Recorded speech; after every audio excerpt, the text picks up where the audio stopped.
talking about the star from that pole star, from where Dhruva Maharaj resides. Mm-hmm. And you were saying also like the lotus feet of Vishnu are there. So, can you tell something more about it, like for our information, how because it's so prominent, we see in the morning that star is so low and it is so bright. Pole star? That pole star, yeah. Low? Yeah. Maybe I see, but I see it all. It is very near in comparison to all the other stars. Or do I see another star? Right. Well, the polar star, its main feature is it never changes. It doesn't change its position. Yeah, you were saying that. It's like constant. Mm-hmm. And do you say it's not so low? No, well, I was saying that the modern conception of universe, like heliocentric, that the universe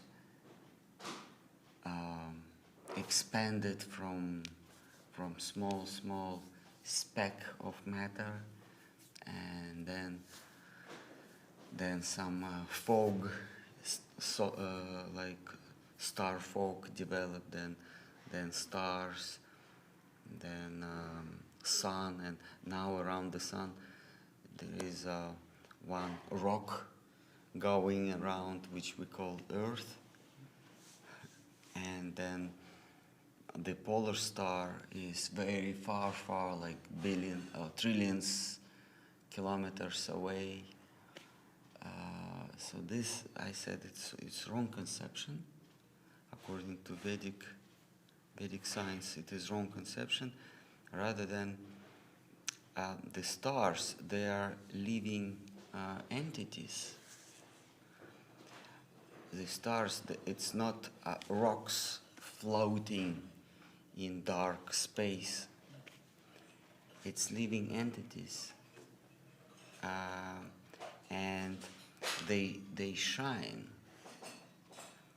Their helmets shine, and we see the shining of their heads, of their helmets, of their coronas, and they all running around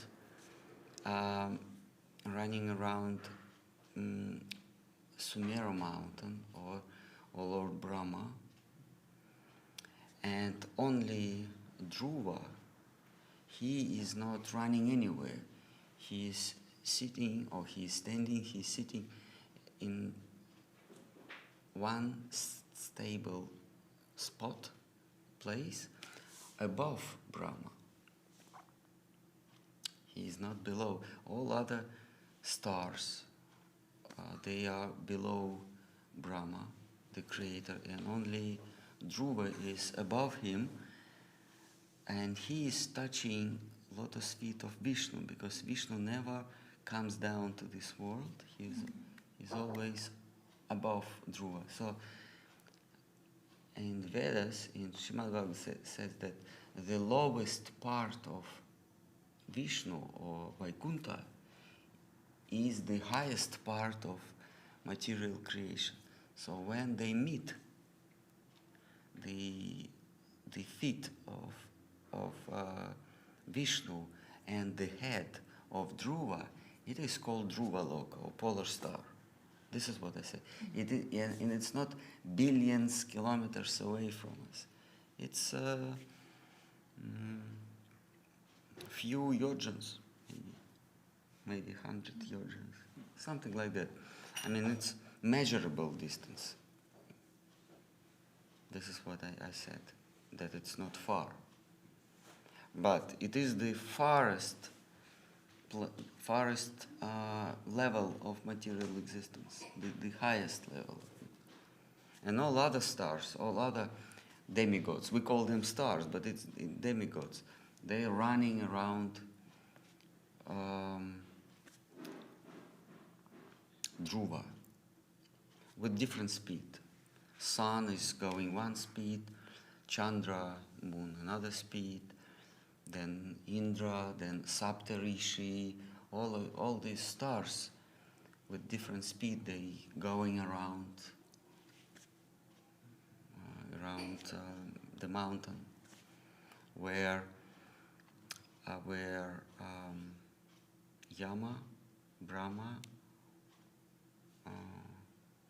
and other god, Shiva sit unmoving. Yes, Mahadev, exactly. Yamaraj, Varuna,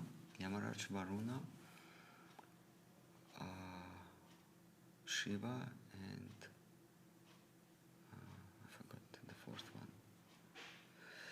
They sit, all other, and Brahma, and all other, they just run around. So we see them every night. We see them, and only polar star with Dhruva, it's not moving.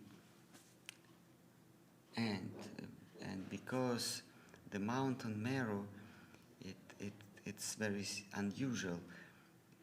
The narrow part of it, it's on Earth, and the foundation is upward, and its shape is like cone, but cone turned down, like and then on that plate, four demigods sitting, so we don't see them, but above them there is polar star, so we can see him, Dhruva, we can see him, and all others like Sun and Jupiter and Saturn and Rahu, Ketu, they all run around, and millions of other smaller demigods. They run around that Sumeru mountain. And Earth is flat, definitely. It's not a rock in dead space, dark dead. It's flat. It's created. It's created by Brahma as a surface, not a rock. Any objections? Anyone still foolishly think that Earth is ball, is a rock ball?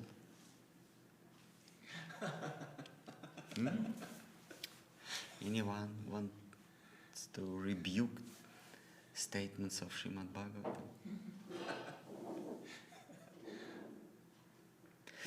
Devotees still believe that bogus story of Earth, round Earth, going around sun, and they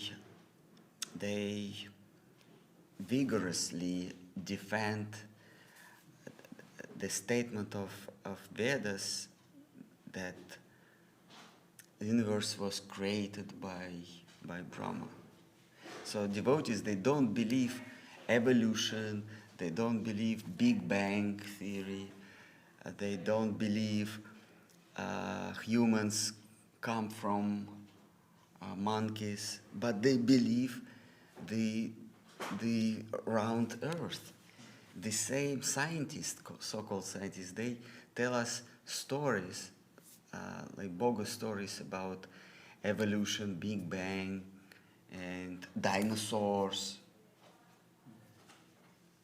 Same very people, but devotees, some part of that bogus story believe, and some part of these stories don't believe.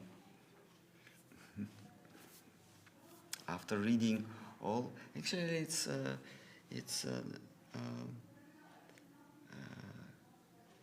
offense, because the 10th offense says that still believe to believe in bogus materialistic theories after hearing so many times from our teacher, our gurus, still believe that materialistic lies. It's kind of offense.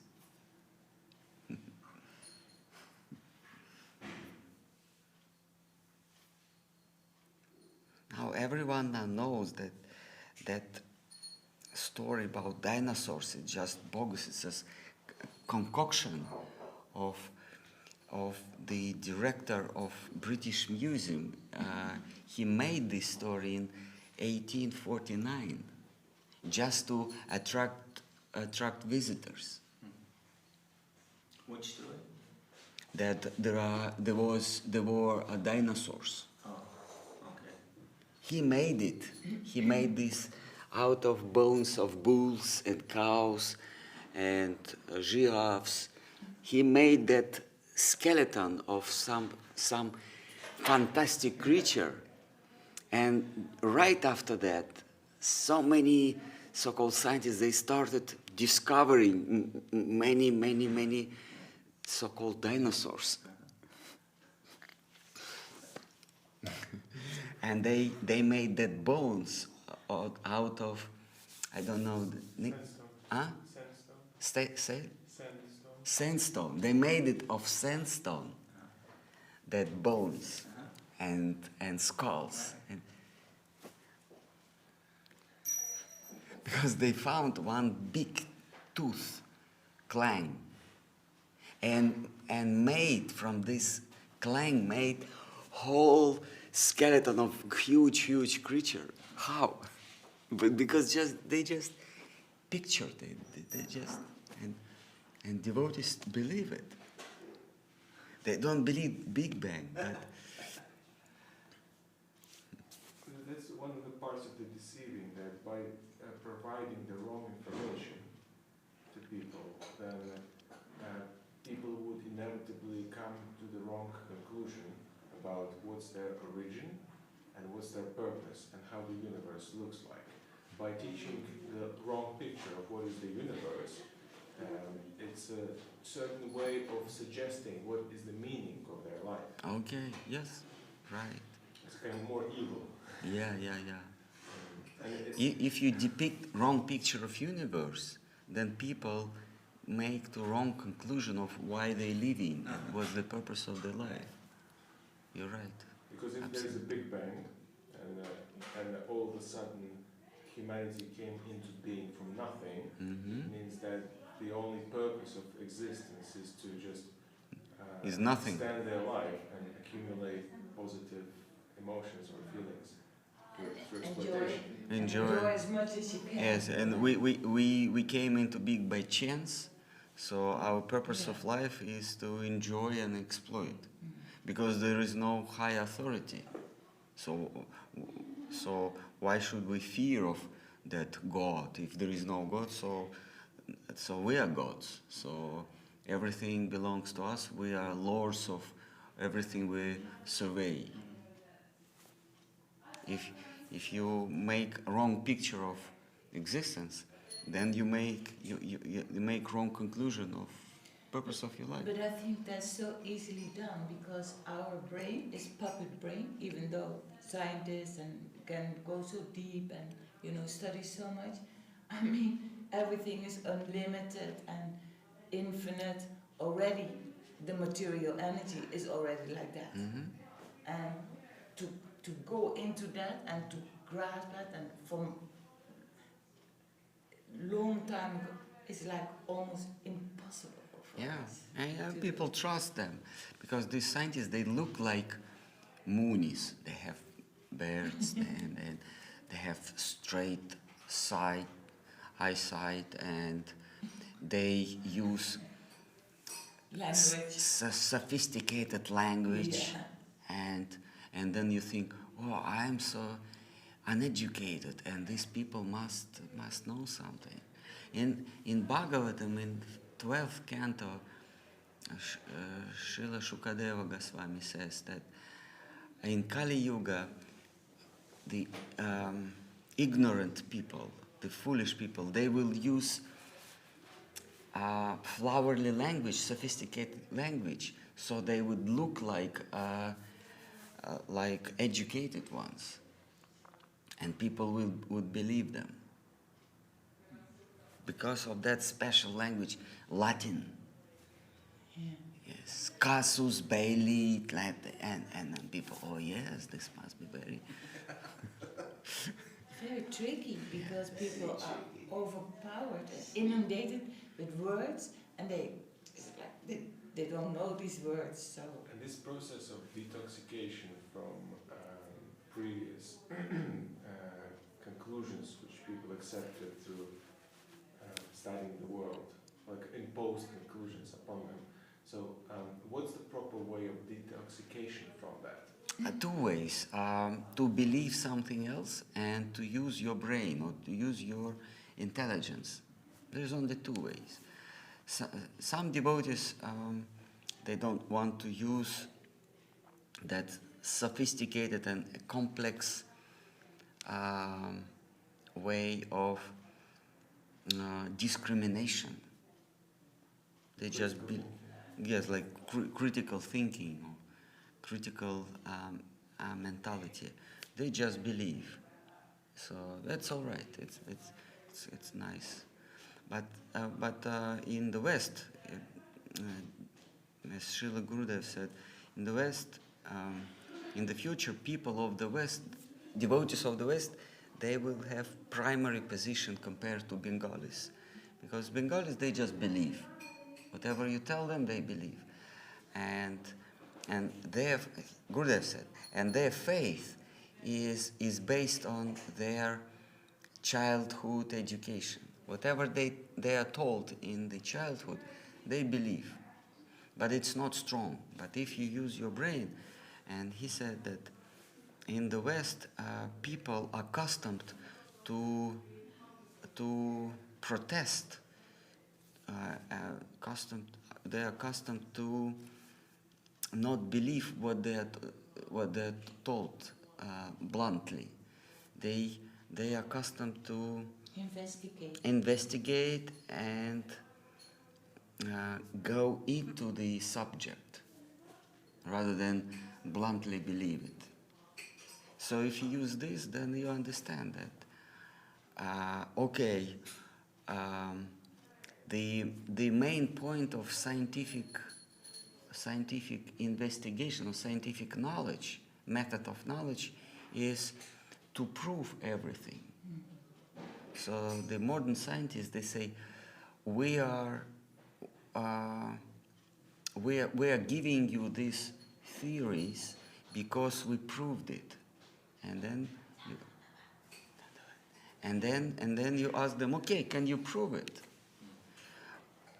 According to your methods, can you prove that human being came from monkeys? Can you prove it?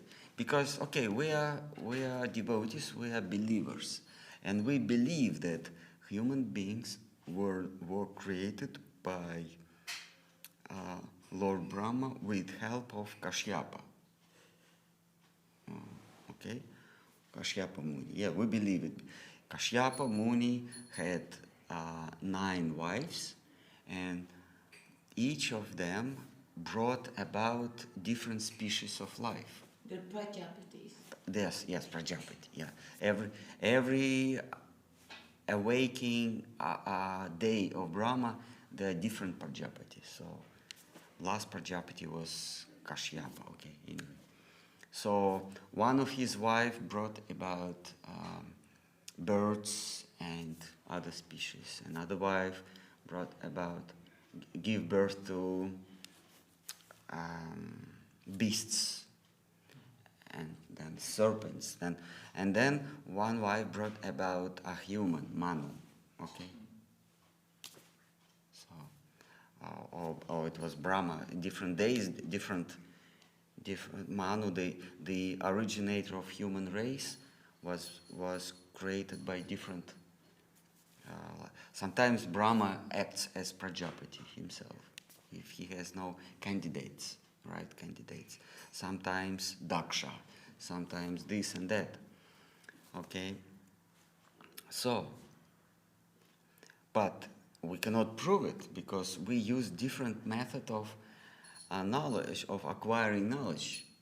We cannot prove it. We just believe it. But you scientists, you stood forward saying that everything that you state now can be proved by experience. So can you prove by experience that human beings came from monkeys? And here we are. They cannot prove it. In the beginning, when Sir Darwin, Charles Darwin, just made this theory, he was not sure. He said, "I think it's called a hypothesis." Hypothesis. He said, "I think all species of life came sequentially, one from another, due to changes of environment. That living species of life, they changed into other form." And he gave this hypothesis, studying sparrows from Galapagos Islands. Oh yes, Galapagos. Galapagos. Yeah. Yeah, Galapagos Islands. He brought these creatures into in England, and in different environment, that species, because it was colder here, they turned into pale colors instead of bright. They became like more pale, like more brown. Neutral. Yes. So he says, To England. yes, because of that weather, Yeah. naturally. It's like a Spanish person comes here and he become English, yeah, miserable. So Galapagos, it's Spain. It's on the border. It's Africa and Spain. The colors are bright and sun, but when he comes here, he becomes like gloomy.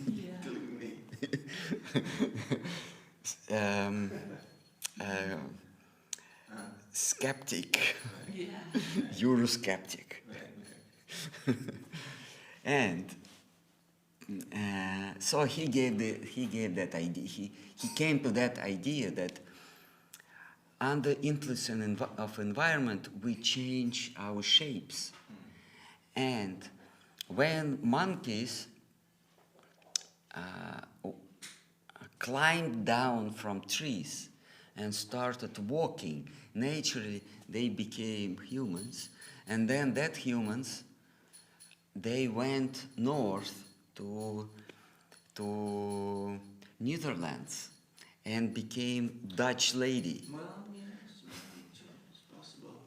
The monkeys became Dutch, the Norwegians and all other then Indians, that American Indians, then Indian Indians, then Japanese. So they changed there, and because in far north the sun was bright, so their eyes become like narrow, so they became Eskimo. And but when you ask them, but why Eskimos, they have no hair? They're not hairy. If it's cold there, naturally they must be very hairy. But they are not. But Italians, they're hairy. But Eskimos are not.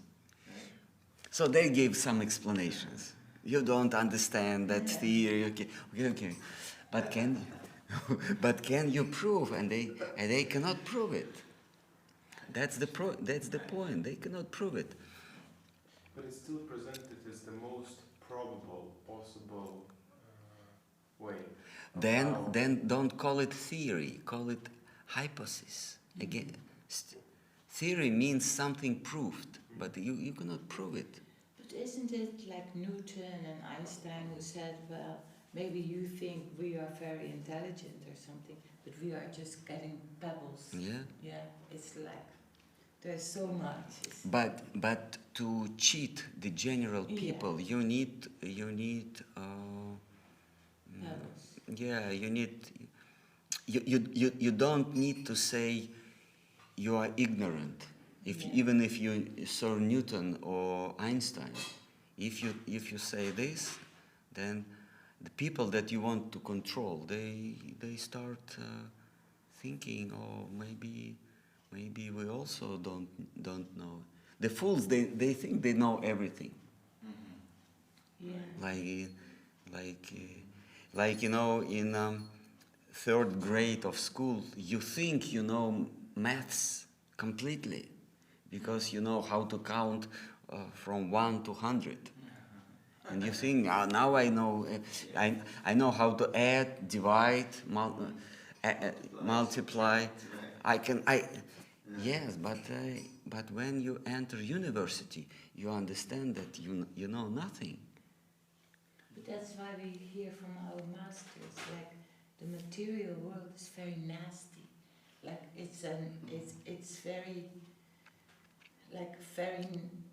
it's all wrong. And then I think there was Einstein who wrote a letter to his daughter, and he said, we don't know, and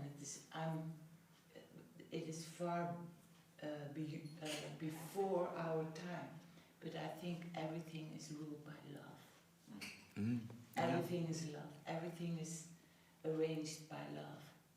Yeah, so that's why I'm saying. Einstein, I never heard that. yeah, Uh, a letter to his daughter at the end, like everything is, yeah, yes.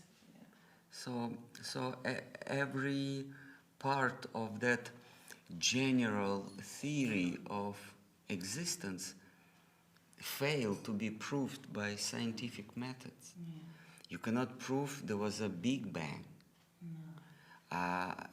Eventually, it controverts the common sense, how from nothing something sprang. And what moved that nothing to exploit? There must be some outer force, but there was nothing but something within, so you cannot prove it. Then next step, there was a soup, primordial soup they call, and that soup, something was moving in that. It was non-living substance, and then some living force, some living specks, small particles of life sprang. And then you ask them, can you do it in your laboratories? Can you make a dead cell alive again? No. Once they made that DNA, and they said the DNA, they synthesized that DNA. They made it. And they said that DNA is main part of living cell. So now we made big step, we made DNA. And it was in 1950s. And the guy who made DNA, he got Nobel Prize. And since then, now when you ask them, you can combine all these DNAs, RNAs, and can you make a living cell? He said, no, DNA is just 100,000th part of living cell structure. Yeah, keep working on that. Yeah, okay, And it's all based on we continue to do it. on envious. And then next step,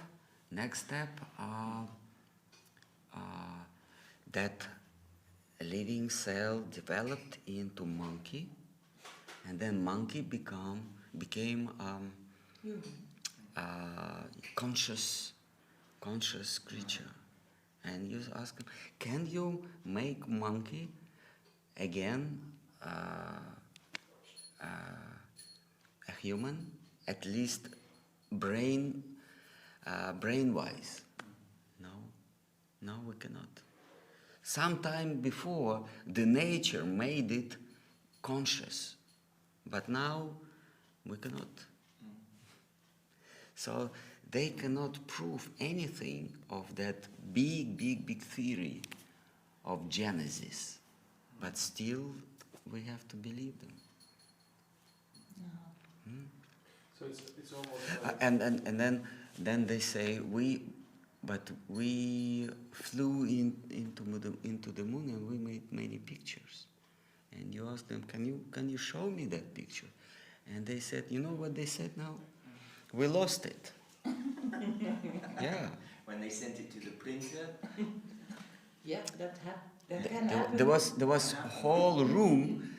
whole room of documents about lunar program, moon program, including sketches of that rocket and then lunar rover, rover, all these blueprints. They had it, but then it disappeared. They sent it to Sydney, to Australia, for some reason in late 70s, and it never came back. Whole room. But documents that were here in Houston, the condition of that room where all documents were kept was so bad that everything was ruined. So the biggest achievement of human civilization was going to the moon. Small step for human and big step for humanity. yes. And they lost all documents. And we say, okay, but do you have the pictures of Earth around Earth? And funny thing, since 1969 up to 2020, there is only 8 pictures. For these 70 years, they made only 8 pictures of Earth, round Earth. How come? You fly there every month, but you have only 8 pictures. And if you study these 8 pictures, they all CGI, computer-generated graphic. It's not photograph. So you don't have any photograph of ball Earth, and still you claim that Earth is ball. And when we say we think it's flat, and they mock us, they laugh at us. I go to the seashore and I see the horizon is completely flat. I fly on the plane up to 10,000 meters, 10 kilometers high, and I see horizon completely flat, and it's on my eye level. It's not going down the horizon. It's still on my eye level. That means it's flat. So maybe it's weak evidence, but it's some evidence. But scientists, they don't have any evidence. So according to science, any statement must be proved by experiment. Then it becomes truth. So I can prove that the Earth is flat. I can prove by experiment. But you, scientists, you cannot prove by experiment that the Earth is ball. That should not be so difficult. If you say it's a ball, then I think it's 40,000. 40,000. Around that. Yeah. How do you say? circumference, yeah. Diameter, then- yes, circumference. And then from the middle point you can make all these angles, right? Yeah. I mean, it's not difficult if you say it's round. It's not difficult to measure It's- when it goes. If you There's read it, so when it many goes proofs. down. There are so many proofs. When you see the lunar path, you know, when you see sun going down at the horizon, you see this. You see that a light path to you, and it's a path. If the Earth was round, then that sun hit the Earth at one spot, and you wouldn't see the path. You can see the path only when it's when the surface is flat. Just take a ball, a metal ball, or yes, like take a metal ball and turn on the light from behind it, and you wouldn't see the path on that metal surface. You see one spot. But if you take the flat surface, then you see the path from the source of light. Yeah. So maybe it's weak evidence, but at least it's some evidence. But about round Earth, there is no evidence at all. Yeah. So, I mean, only by mercy we Yeah. can go to another plane of living, right? Because here it's very nasty, it's very difficult. And so, can you say something? Yeah, so today we celebrate the disappearance day of Swami Maharaj. Yes, Jai. And as a continuation of our talk, just previous talk, Swami Maharaj was preaching when in 1969 when Americans went to the moon, and one of his disciples said, Swamiji, now we know that we went to the moon. And Swami Maharaj said, no, you never went to the moon. It's grand deception. It's lies. A human cannot go to the moon because the moon, the Lord of the moon, Chandra, wouldn't allow you if he doesn't like. So you can go to the moon if you satisfy Chandra, but you can go to the moon in subtle body. That's what he said. That was so revolutionary. Yeah, everyone believed because it was sensation. It was big scoop. We went to the moon, and he kept being sober. No. And then his disciples said, "Yeah, but we have this picture, that movie. You see, they land to the moon." And he said, "No, this is just bogus. You cannot go to the moon." Mm-hmm. And after years and years, he proved to be right. Yeah. Because now they admitted in 2012 that NASA, they admitted that all these pictures and tapes, movie tapes, it was concoction in California, Hollywood. in Hollywood.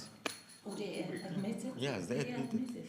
But what they said, we made it exact copy in pavilions, but the originals we lost.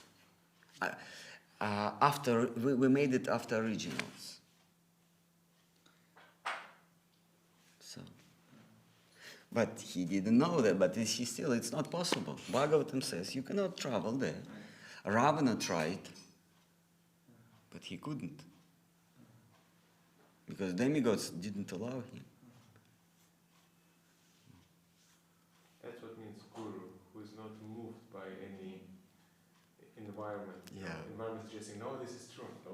You can bring to him thousands of proofs, but because in Srimad Bhagavatam it says it's not possible, no, all these proofs just concoction. I don't believe it. So he was like Guru is compared to Mountain Meru, non-moving. Whatever you bring forward to him as a proof of bogus thing, he's not moved.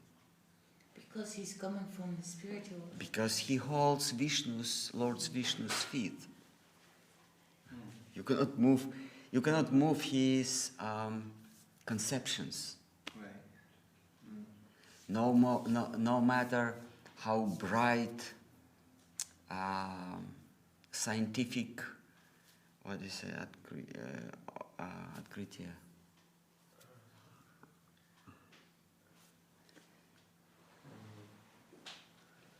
Found out something, like when scientists find out. Discoveries. Yeah. No matter how bright discoveries you have, scientific, he is not moved.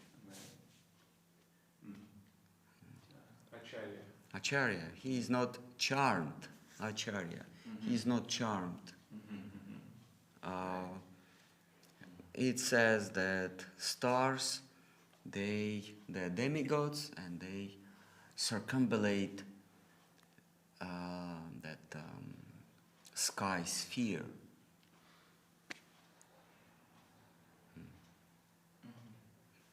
So, Hare Krishna. then they tell you, oh, you just devotees, you foolish, unliterate people. Then and we admit it, but we have only one question. How come that a polar star is not moving? And then they say, oh, because the globe is rotating, and that pole star is right above the axis of in the north. So, but then you ask them, the Earth is moving, is circumambulating around its axis. Orbit, yeah. Then, with the tremendous speed, it circumambulates the sun. And then, that solar system, with speed of 90 million kilometers an hour, circumambulates the center of galaxy. And that galaxy, with the speed of billions kilometers an hour, circumambulates the Milky Way, something. And that polar star from other galaxy holds the same position. That means it goes with the Earth. That's not possible. You see, we move with unbelievable speed, and that star follows us from 2.5 billion light years, that far, and it still keeps that north position. And then they don't have answer. That's the point. They're foolish. This thing is a science where people actually try to study things and judge. And another thing is religion, faith in science, where someone places the globe, like when a child comes to the school, there's a globe placed on the table, a dinosaur toy, and show him a Jurassic Park and a couple of movies. And so the person, he bluntly accepts certain things without actually studying those in depth, and it becomes a faith. So even though it's called science, but it's also a faith. A faith, form yeah. of faith. Science is something. It's actually invention of Middle Ages. No, the Renaissance. The, Right. they said we don't believe Bible or any other books of religions. Everything what we're going to state can be proved by experiment.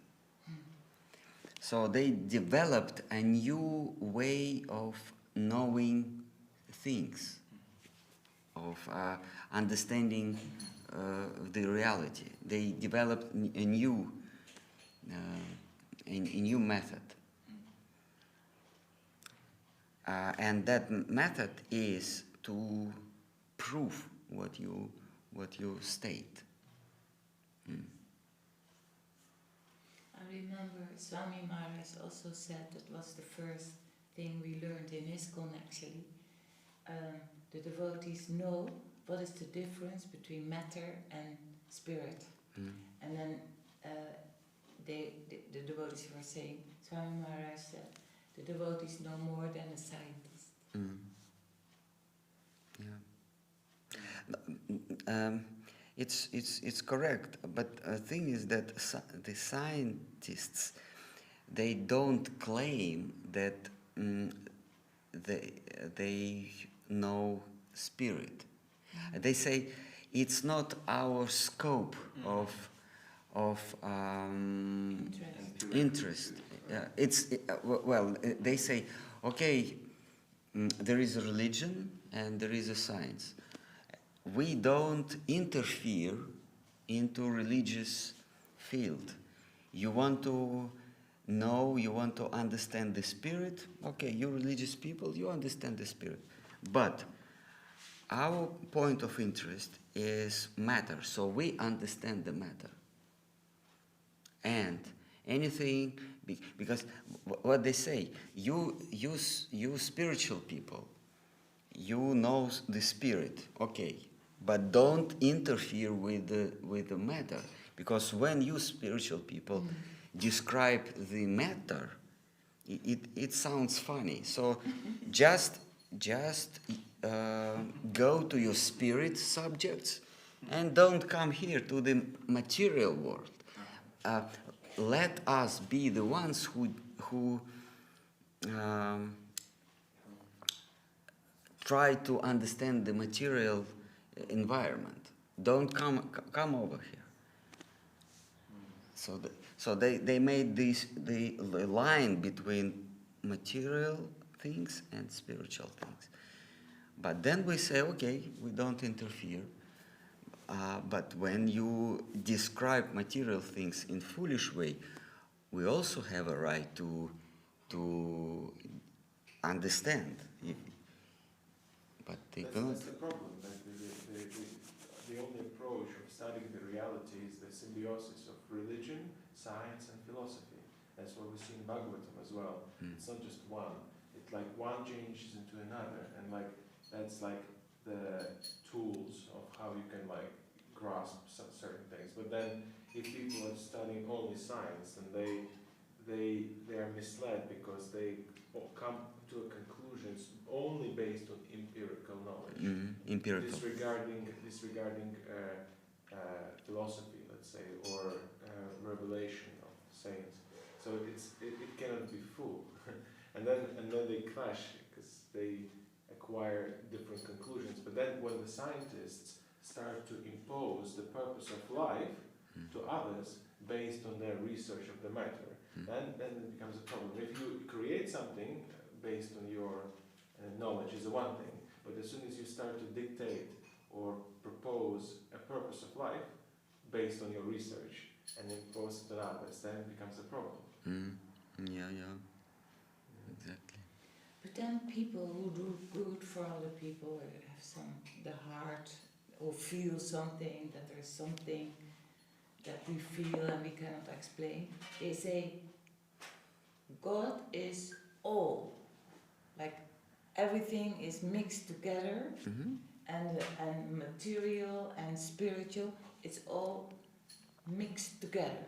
So we don't have to do Sharanagati order. There's different planes of existence. Everything is all, so then you can still, God is all, and what is spiritual life? Spiritual life is all.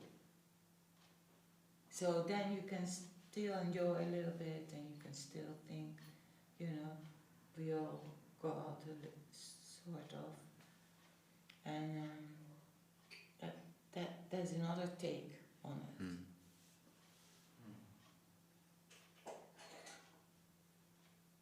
So yeah, this getting rid of all these wrong conceptions which are so deeply ingrained, it's a bit of a complicated task. But in some way I can say, okay, I believe that I don't believe in Big Bang theory, but then when I go out, I'm like, okay, I need to put the mask because I will catch the randomly flying bacteria and get sick. So it seems like there's no connection between those two things. But actually, like if I believe in Big Bang theory, then everything is just a possibility, it's a chance. I wasn't lucky enough and I catch the thing. But I put the mask and I prevented getting sick. But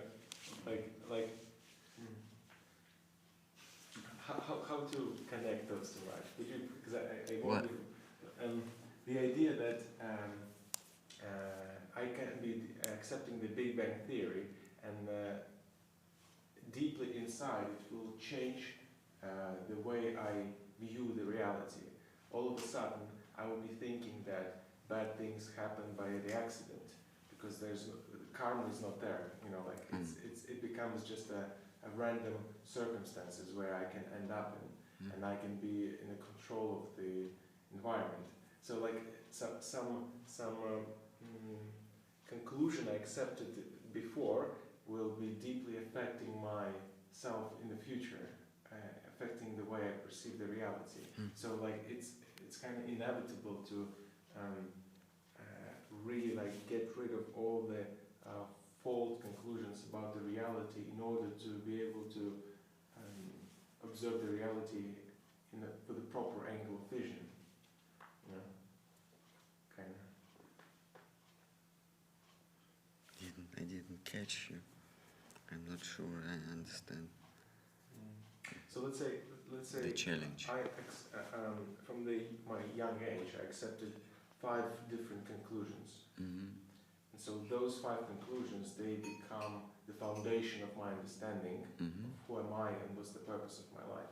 And then with that understanding I'm carrying with me every day. And then because of that understanding, I act in a certain way. I'm putting the mask on, I'm seeing this in this way, like seeing enemies, friends. So like the result of all those conclusions I accepted in the past is my current angle of vision of the reality. And so with my current angle of vision of the reality, I start to study Shastra, and I hear certain things. And then I accept new things, new conclusions, which I see from Shastra. But then at some point, I would have to abandon all those previous conclusions which I studied before, because those conclusions will affect my way of perceiving the Shastra today. And it would contradict. My past experience will concoct my future angle of vision. So the question is how to get rid of it. Get rid of that part, so I can accept what is given as a revelation of the saints in unconcocted way. The thing is that all these scientific statements, scientific paradigm, it's not fixed. Every scientist has his own point of view on certain things.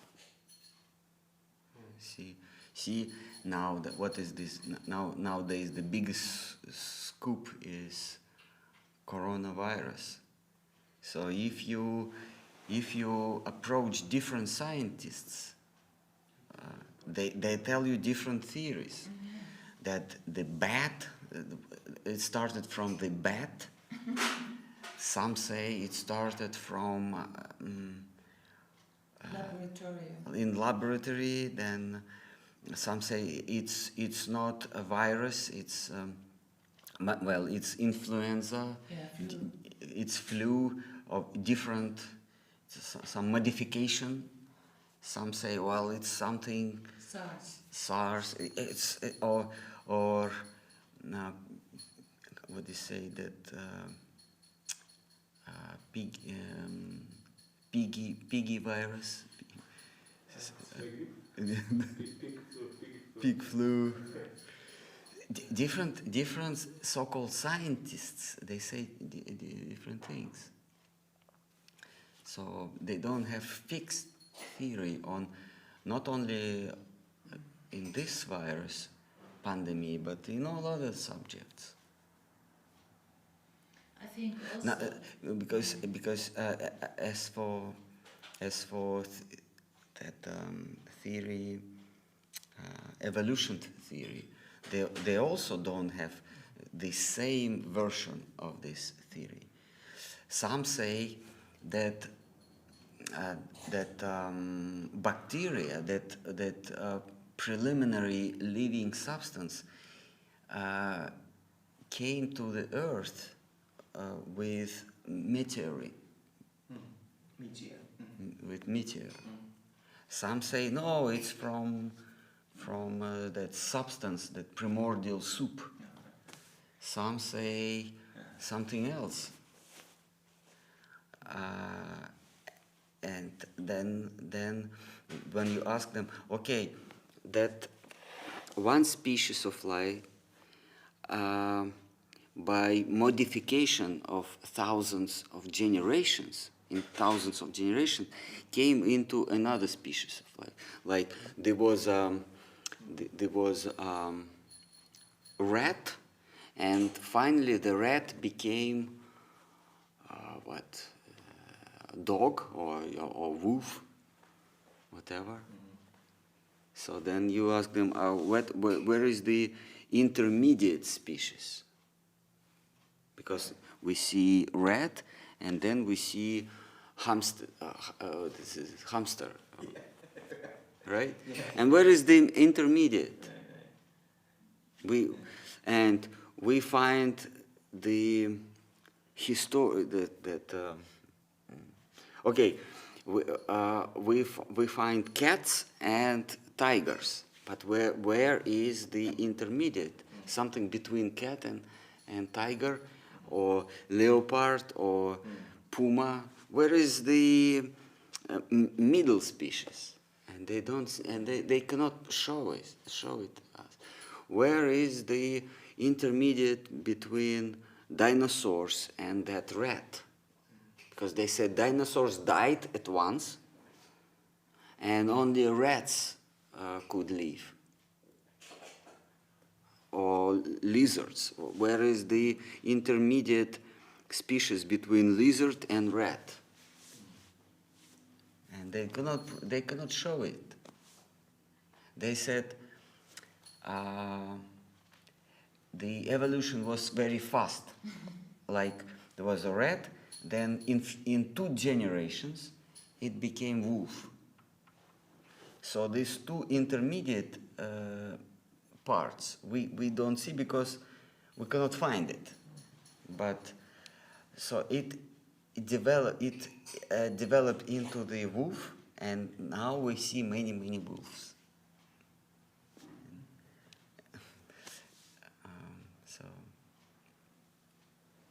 And if you have that apple and pear, there is nothing between. They say the apple became pear, or vice versa. So basically it's not possible to simultaneously believe in Big Bang and in law of karma. But some people can easily harmonize those 2 ideas. When you claim the law of karma, then you claim there is no there is no accident. Nothing is accident. Exactly. But when you say that in the beginning there was Big Bang and it was by accident, then you eliminate the law of karma. But that's my point, that like, how can you accept certain conclusions of the Shastra now if the foundation or your primary way of viewing the world is not that? Somehow or other you have to reject at some point that prejudice. Prejudice. Yes, Sridhar Maharaj said it's all prejudice. Everything that we're giving to you, prejudice. At least when you see someone lied you once, don't believe him in other points. I think also like we want to control, we have the tendency to control and to let that go, because there is Krishna, the creator, delegating to Brahma and the Prajapatis, what you say. But, in spiritual life you have to let go of everything, right? It's the surrender to what happens and knowing that it is all beautiful and perfect. Mm-hmm. Even though maybe your mind or your intellect says, no, it's a lot, I feel a lot of suffering, that are hard things, but... Yeah. A devotee or religious person, he understands that in his life nothing happens by chance. No. Everything what happened to me had some cause, some reason, and A good cause, it's perfect. yeah, and I am the creator of my destiny. If I lose something, health, money, property, power, fame, that means I did something in the past. I took it from someone. So now I suffer the results of my previous activities. And we understand it, so we don't grieve. If we lose something, we don't grieve, because if I lose money, that means in the past I stole money from someone. So now I have to pay my debt to universe or that person or that community. Isn't there something more beautiful and more good in that pain and in that suffering? Yeah, it's good. Yeah, I have to pay. Besides that, it's karma and there is a reaction. If I hurt someone's feelings, now I have to suffer it. If I offended someone or I exploited someone, if I enjoyed horse riding, so now that person must exploit me. Yeah. If I took someone's skin, made it into leather boots in the past, now someone takes my skin, kill me. Now I take a body of crocodile and someone kill me, take my skin and made the bag for himself. So I have to suffer. There's a karma, reaction, but then in the case of the devotees, isn't that the Lord arranges the reactions which come to him in such a way that by paying off the reactions he can also remember about the Lord. So it's like that's the form of how the Lord is like, hey, like reminding the devotee of Draupadi, she's Kunti, sorry, she's praying for trouble, because in that moments, that's the moments when Yeah, remembrance of the Lord is the main point. Wherever we are put by our karma, let us remember the Lord always. Whether we enjoy or suffer, let the Lord never let us forget Himself. When Dhruva Maharaj was given the kingdom by the Lord Vishnu, Dhruva Maharaj said, I am afraid I will enjoy that kingdom and I forget you. And the Lord said, no, I give you that blessing. Even enjoying the kingdom, ruling that highest sphere of universe, you never forget me. And then Bali Maharaj, when he was deprived of his kingdom, his position, Bali Maharaj said, I don't mind. I know that I deserve that because I did so many nasty things to demigods, so eventually I must pay. But please, don't leave me alone. Be with me, please, the Lord. Take everything, but stay with me. At least in my memory. And the Lord said, no problem, I'll be your doorkeeper. You will always remember me.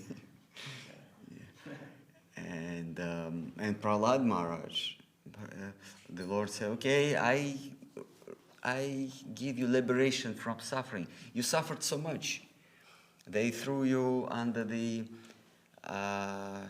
in that well of full of snakes, then into the cooking oil and elephant, wild elephant, the mad elephant. So now I killed the cause of your suffering, your father. So now you are free. And Prahlada Maharaj said, no, please don't let me go free. Please be with me always. So if we suffer or if we enjoy, we should. We cannot remember Lord, but we can ask Him to let us remember Him. You cannot remember the Lord on your own, because He lets, Krishna says in Bhagavad Gita, I am the source, I am the cause of your remembrance and forgetfulness. So I decide whether you remember me or not. So we cannot just, now it's time to remember the Lord. If He doesn't want you remember Him, even sitting in the temple room, you will forget Him. But if He wants you to remember Him, even in the middle of all contaminated things, you will remember always Him. Because He wants this. So I will pray the Lord, please Lord, let us remember you in all circumstances, or in all life circumstances that we deserved by our karma.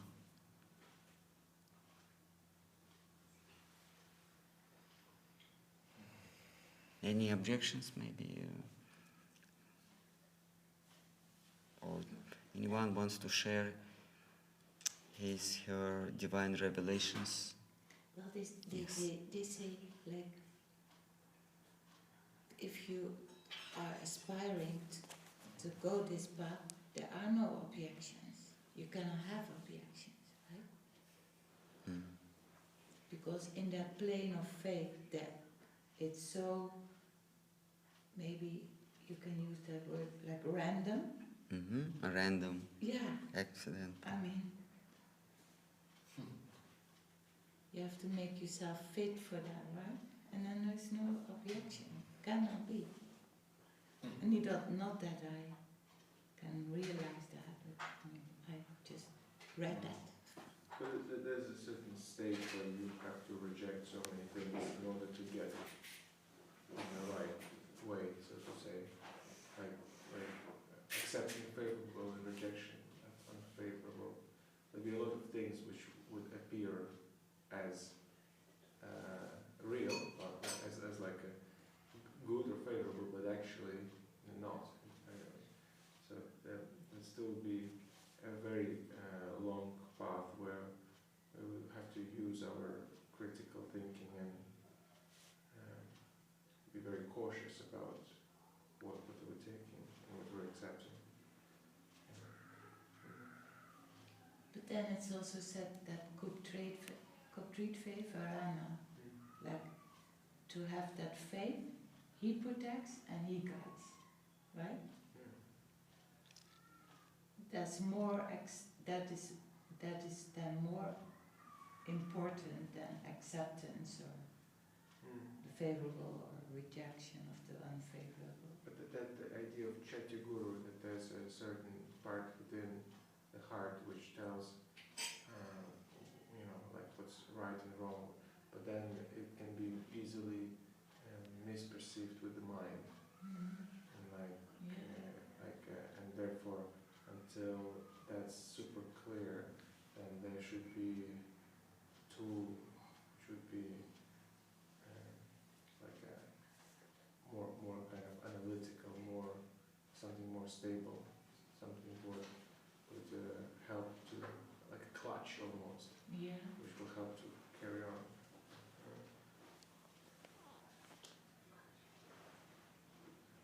Isn't it that, like, if you have broken legs, you can abandon your clutches, but only at a certain stage of healing. If you abandon your clutches in the first place, you're not gonna make it. Yes. So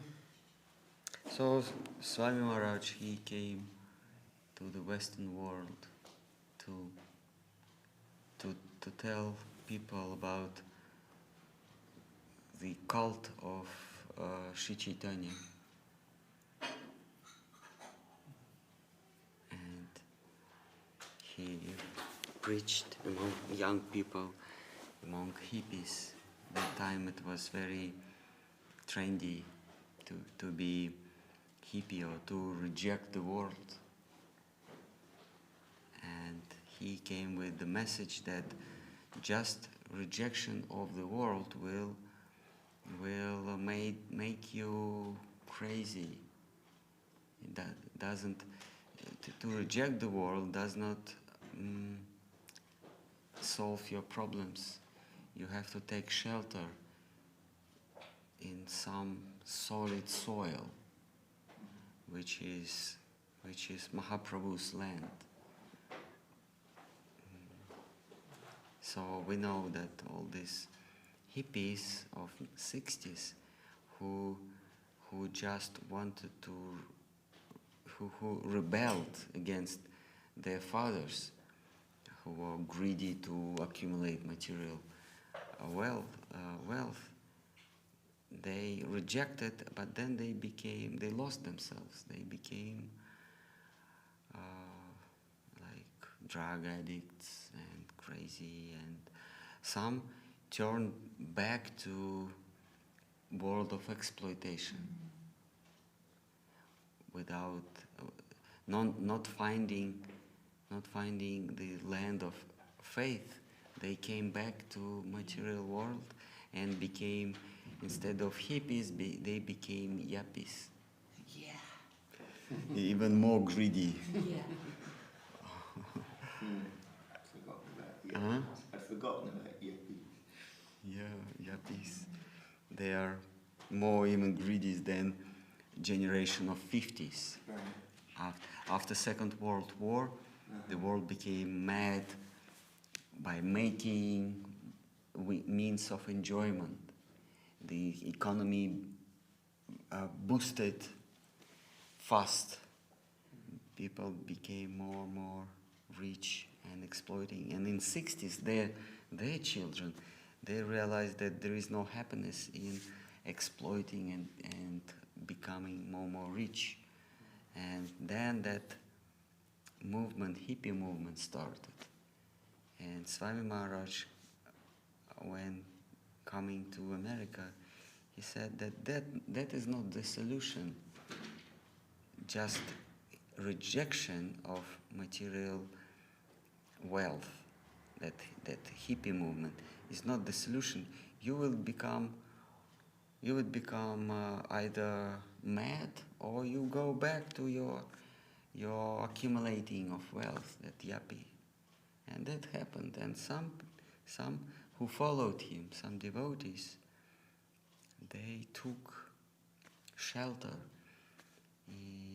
at the lotus feet of Mahaprabhu and Krishna. We were talking about elephants this morning, right? And I think Swami Maharaj called his devotees like my dancing white elephants. White and yeah. Or giant and yeah.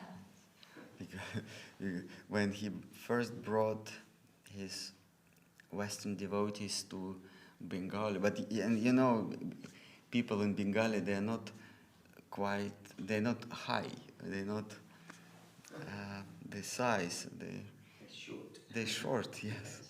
Oh yeah, and this whole. Huh? Yeah. Yeah. That's just another human species of life, very short. And he brought his devotees like 6 foot Americans. what's his name? That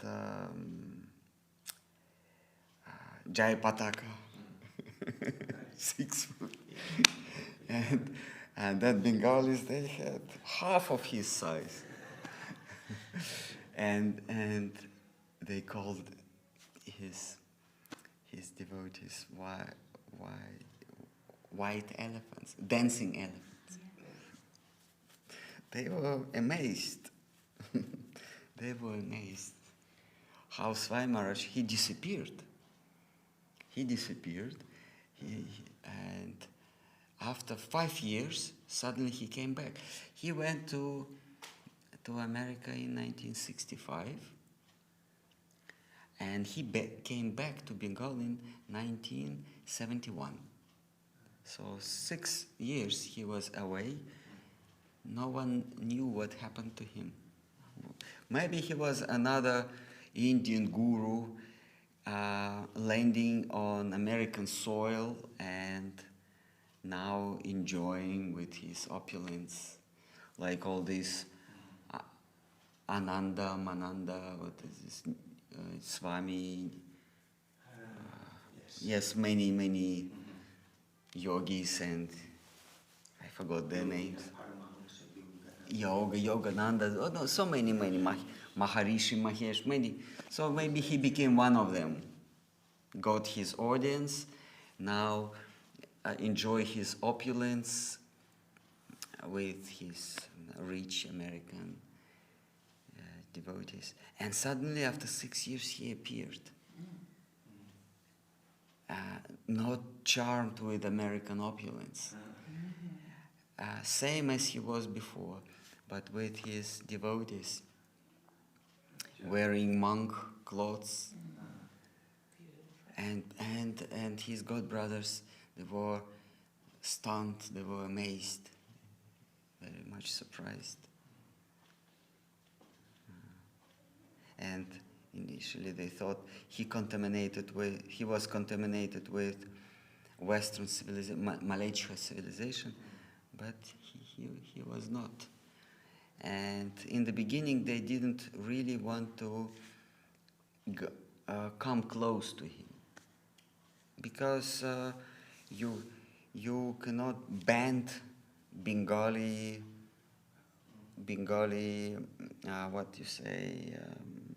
teaching and way of life. You cannot ban it. And Srila Sridhar said, he did what you all you couldn't do. You were afraid. He went to land, the continent of Malaicha, to purify them, not to be contaminated by them. You don't understand it. I will go for that opening of Chandrodaya Mandir. I go myself. And then all those his god brothers who rejected to join that Mahotsav of deity installment, they all came and they accepted Swami Maharaj and they praised him because Srila Sridhar Maharaj, who was the leader of Vaishnavas, Gaudiya Vaishnavas of his time, he accepted Swami Maharaj, and they were sitting together on same Guru Vyasasana together. And then that devotees, disciples of Swami Maharaj, they were surprised because they thought now no one is higher, no one is superior to our master. And now him, our master, our Prabhupada and Srila Sridhar Maharaj, they're sitting together on the same level. Not same level, the same Vyasasana. They were surprised. And this is why after Swami Maharaj passed away, the day that we celebrate today,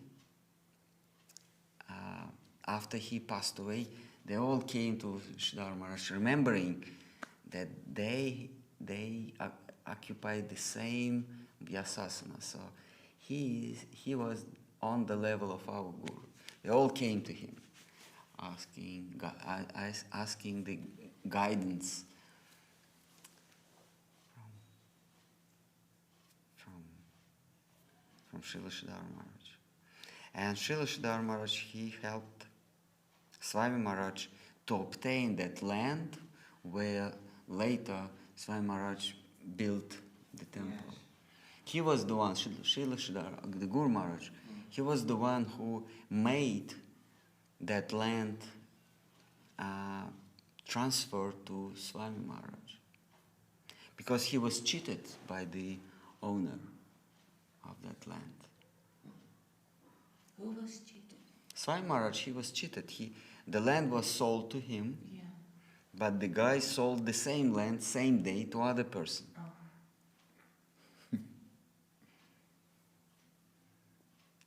And Srila Sridhar Maharaj sent Gurudev to that person, the cheater, saying that what you've done is wrong, and I came speaking on behalf of my Guru, Srila Sridhar Maharaj, and he's very unsatisfied with you. And that guy, he gave up, and he admitted, yes, though I signed 2 contracts, that contract is valid. The preference is given to Swami Maharaj's contract.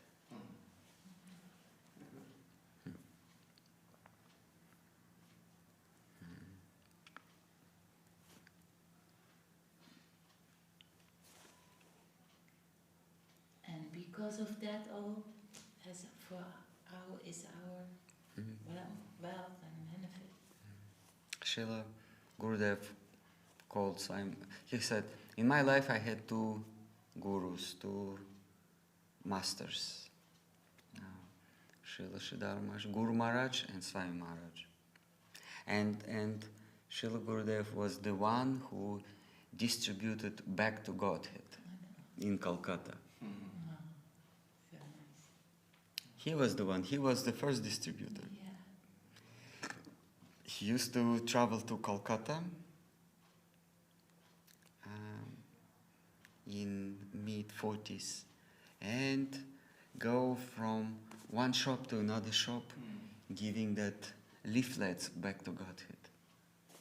So Swami Maharaj was so rampant, so vigorous, so vibrating preacher. He couldn't sit in one place. He always distributed. And simultaneously he wrote Bhagavatam and 3 cantos of Bhagavatam and Bhagavad Gita. So you're saying those first edition of Back to Godhead, They were more like pamphlets than really. One leaflet actually. He wrote himself, and one side, one page he wrote himself. Do we have a copy from that somewhere? Me, I don't have. I have full collection of harmonist. Oh yeah, it's very beautiful. I have. So Swami Maharaj, he wrote one article on one side of that leaflet himself, and the other side he took from harmonist the article, one of articles of Srila Saraswati Thakur. It was not like full magazine. It was just one page, maybe 2 pages leaflet. And he used to give to shopkeepers and asking some donation.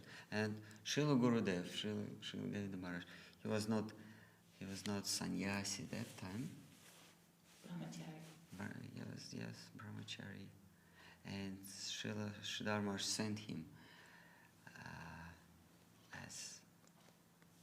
as a disciple, as brahmachari, to distribute that and collect. Because they used to live together.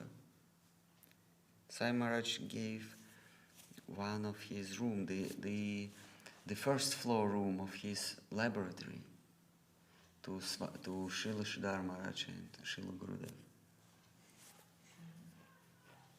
It was in Calcutta. Then Sai Maharaj went to Allahabad, and Sridhar Maharaj got his land in Koladvip. And after some time in Allahabad, Swami Maharaj, he was a chemist. He was a pharmaceutical. He kept pharmacy. After that, he decided to reject because his wife and his elder son, they were not happy with his not really involvement with family affairs. So, and his wife changed the first copy of Bhagavad Gita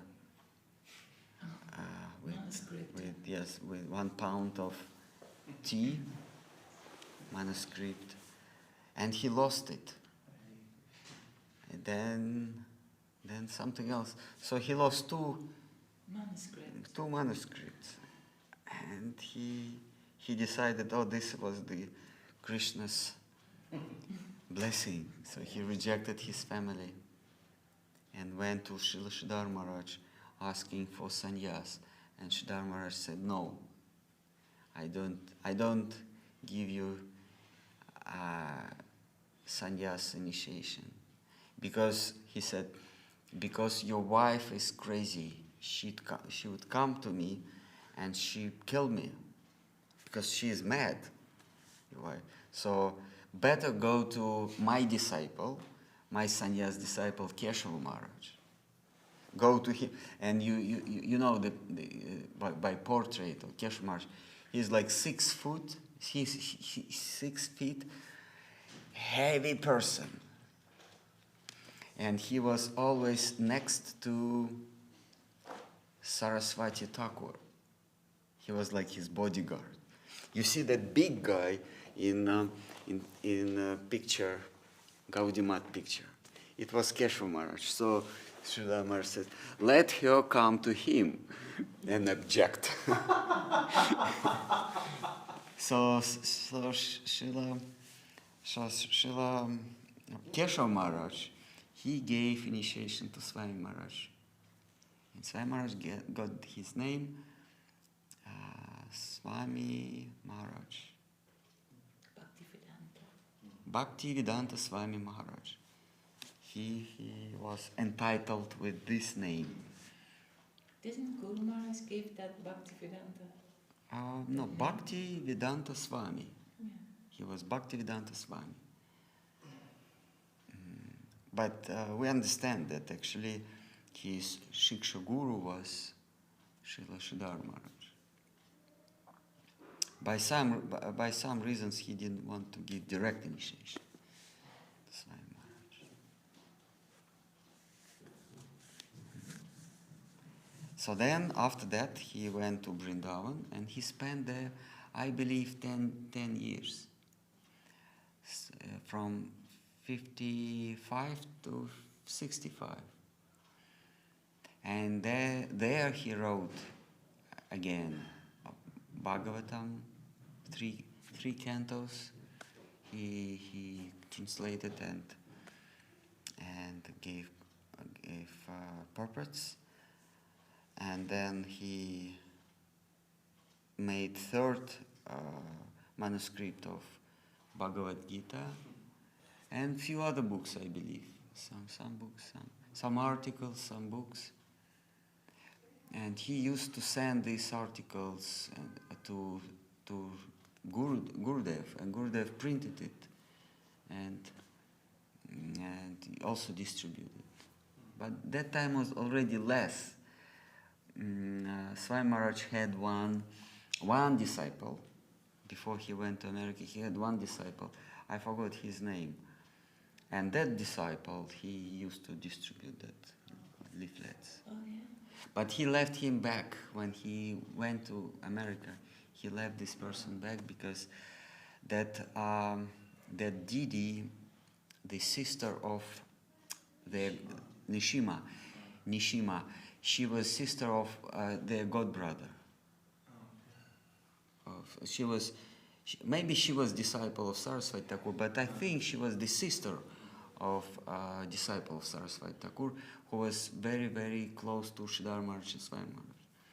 And when he died, he was rich Babu, I forgot his name. He was rich Babu, and he left his money to Nishima, his sister. And Nishima gave him ticket on a cargo ship. It was not a passenger ship, it was cargo ship. It took 4 or 5 months to travel from Bombay to Boston. And there were, I can't understand how it's really possible. for a person of 70, Yeah. it was difficult. 72 actually. Oh, that austerity. It was, yes, and once there was a storm, sea storm, and he all these months through he had seasickness, and he felt very, very, very weak.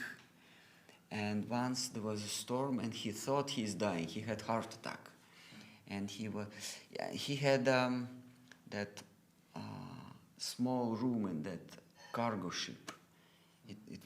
There was no doctor even, because it was like cargo. And he remembers in his memoirs, he remembers that I thought I was dying, and I prayed to the Lord, "Oh my Lord, you sent me there.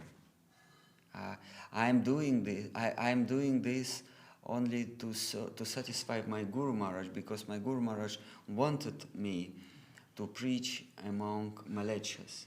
But if you want to take my life, take it. But then you will have to answer my Gurudev why you did it to me. He will ask you there in that Goloka. He will ask you why you taken life of my disciple who wanted to fulfill my desire. And you, oh Krishna, you will have to answer him. You will have to stand pale in front of my Guru Maharaj, answering uneasy questions." And then suddenly, he said, suddenly I felt relief. And then the rest of my journey was quite smooth. And once he stepped off that ship, he had that note from Nishima to one notary or lawyer or doctor in Boston. Yes, in Boston. And he went there. He had only $2-3 in his pocket and suitcase of books, of some copies. And he knocked the door of that doctor in Boston, showing that note from Nishima. And in that note was, can you please take that Swamiji and give him shelter for some time. So that family of that doctor, they gave him some room in that second floor attic. So he spent there 6 months, I think, and then he went to New York. But that doctor, he was not pure vegetarian, and they cooked that eggs or whatever, and Swami Maharaj, not to using their energy, their electricity for cooking, he put the pots on top of that meat and egg cooking dishes. So with that steam, he cooked his preparations, rice and whatever, and milk. Not to disturb that family, not to spend their money on the gas or electricity, whatever.